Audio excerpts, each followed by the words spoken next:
হাই friends, কি খবৰ? ভালনে আপোনালোকৰ? আজি মই আপোনালোকৰ বাবে লৈ আহিছোঁ এটা কণীৰ ৰেচিপি। মই কণীৰ ৰেচিপিটো বনাবৰ বাবে দুটা কণী লৈছোঁ, এটা কাটি লোৱা পিঁয়াজ লৈছোঁ, আদা নহৰু বটা অলপ লৈছোঁ, জলকীয়া এটা কাটি লৈছোঁ আৰু আলুটো পিটিকি ল'ম। আৰু ঠিক এনেকুৱাকৈ কুহুমটো এফালে ল'ব আৰু বগাখিনি এফালে ল'ব। তাৰপাছত আমি আহক ৰেচিপিটো আৰম্ভ কৰোঁ। এখন চামুচৰ সহায়ত কণীখিনি ভালদৰে ফেটি ল'ব। মন কৰিব, কিন্তু গৰম হ'লে অলপ দিম মিঠাতেল, বহুত নিদিব। আৰু এতিয়া দিম কাটি লোৱা পিঁয়াজখিনি,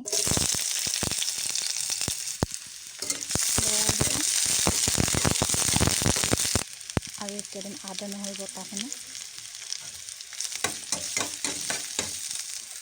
জলকীয়াখিনি, অলপমান হালধি,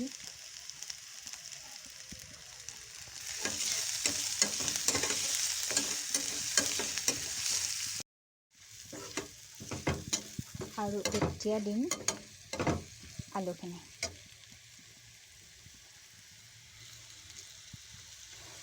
ভালদৰে লৰাই ল'ব। ভালদৰে ভাজি ল'ব। হালধিৰ স্মেলটো নহ'লে আহি থাকিব, যিমানে ভালকৈ ভাজিব খাবলৈ সিমানে সোৱাদযুক্ত হ'ব। ঠিক এনেকুৱাকৈ ভাজি ল'ব। দেখিছেনে?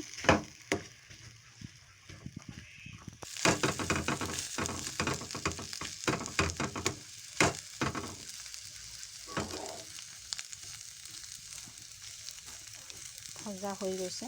এতিয়া মই এইফালে নমাই লৈছোঁ আৰু কণী ভাজিবৰ কাৰণে পেনখন বহাই দিছোঁ। তেল দিয়াৰ প্ৰয়োজনীয়তা নাই, কাৰণ আগতে আমি আলু ভাজিও থৈছোঁ, তাৰ পৰা অলপ হ'লেও তেল আছেই।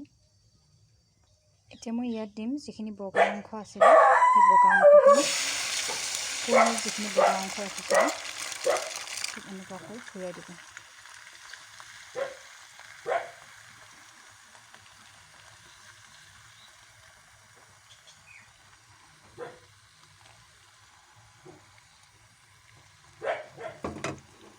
এনেকুৱাকৈ দেখিছে নহয়? ঠিক এনেকুৱা, আৰু অলপ টাইম ৰ'ব দিব।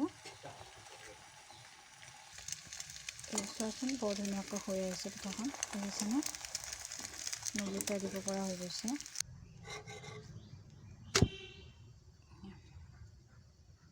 এনেকুৱা হ'ব।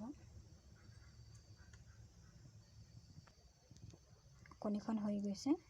এতিয়া আমি ইয়াক কাটিম, মানে ঠিক এনেকুৱাকৈ, ঠিক দেখুওৱা ধৰণে কাটিব।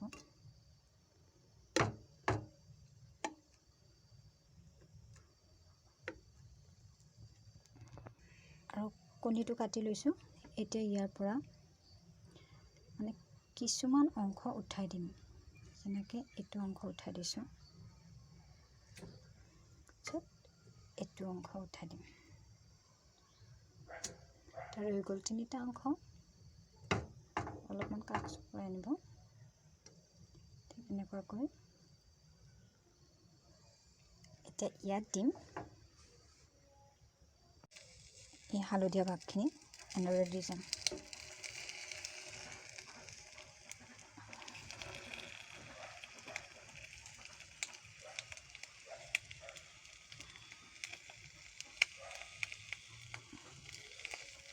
আপোনাৰ ইচ্ছা, আপুনি ইয়াতকৈ সৰুকৈও কাটিব পাৰে, ডাঙৰকৈও কাটিব পাৰে।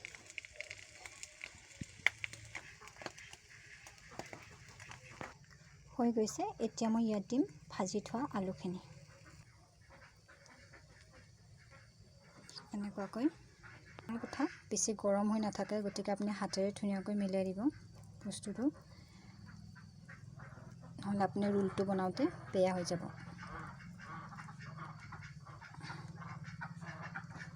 এনেকুৱাকৈ ধুনীয়াকৈ মিলাই ল'ব। আৰু তাৰ পাছত কণীখন ধুনীয়াকৈ মেৰাই দিব। ঠিক এনেকুৱাকৈ মেৰাই দিব।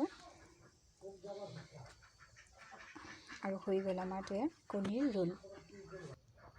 আৰু এয়া হ'ল আমাৰ কণীৰ ৰোল। যিখিনি ভজা আলু ৰৈছিল সেইখিনি কেনেকৈ লোৱা হ'ল, আৰু কাটি লোৱা যিখিনি কণী ৰৈ গৈছিল সেইখিনি এনেদৰে দিয়া হৈছে। আৰু এইটো আমি বনোৱা কণীৰ ৰোল।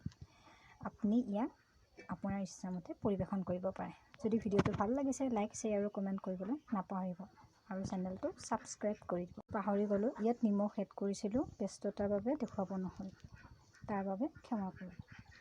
তেনেহ'লে আজিলৈ ভিডিঅ'টো ইমানেই আছিল। নমস্কাৰ।